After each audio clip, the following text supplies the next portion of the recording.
अब आपकी फर्म में एक नया पार्टनर एडमिट हो रहा है।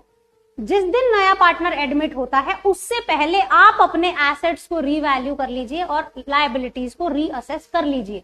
Question arises ma'am why to do so, क्यों करना है? डी के आने से पहले मैं क्यों अपने एसेट और लायबिलिटी की वैल्यू चेक करूं आज की डेट में?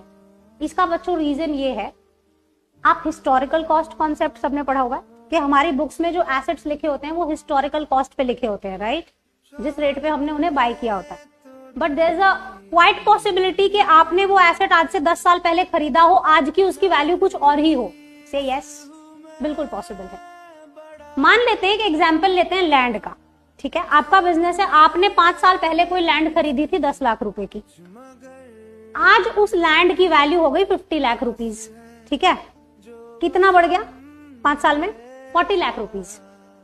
अब ये जो 40 लाख रुपए का गेन हो रहा है आपको आज की डेट तक, पिछले 5 साल में आज की डेट तक 40 लाख रुपए का गेन हुआ, आप मुझे बताइए इस गेन का क्या आने वाला पार्टनर हकदार है? बिल्कुल नहीं।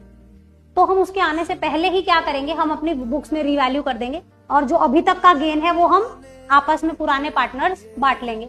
इतनी बात समझ में आ गई? ऑपोजिट एग्जाम्पल लो, दूसरी साइड पे अगर आपकी कोई मशीनरी थी, आपने 5 लाख रुपए बुक्स में लिखी हुई है, आज उसकी मार्केट वैल्यू सिर्फ 2 लाख रुपए है, कितना नुकसान हो गया?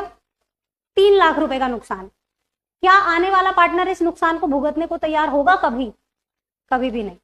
कहने का मतलब हम अपने एसेट्स और लायबिलिटीज को रीवैल्यू और रीअसेस इसीलिए करते हैं कि जो इनकमिंग पार्टनर है वो ना तो एडवांटेज में रहे और ना ही डिसएडवांटेज में रहे।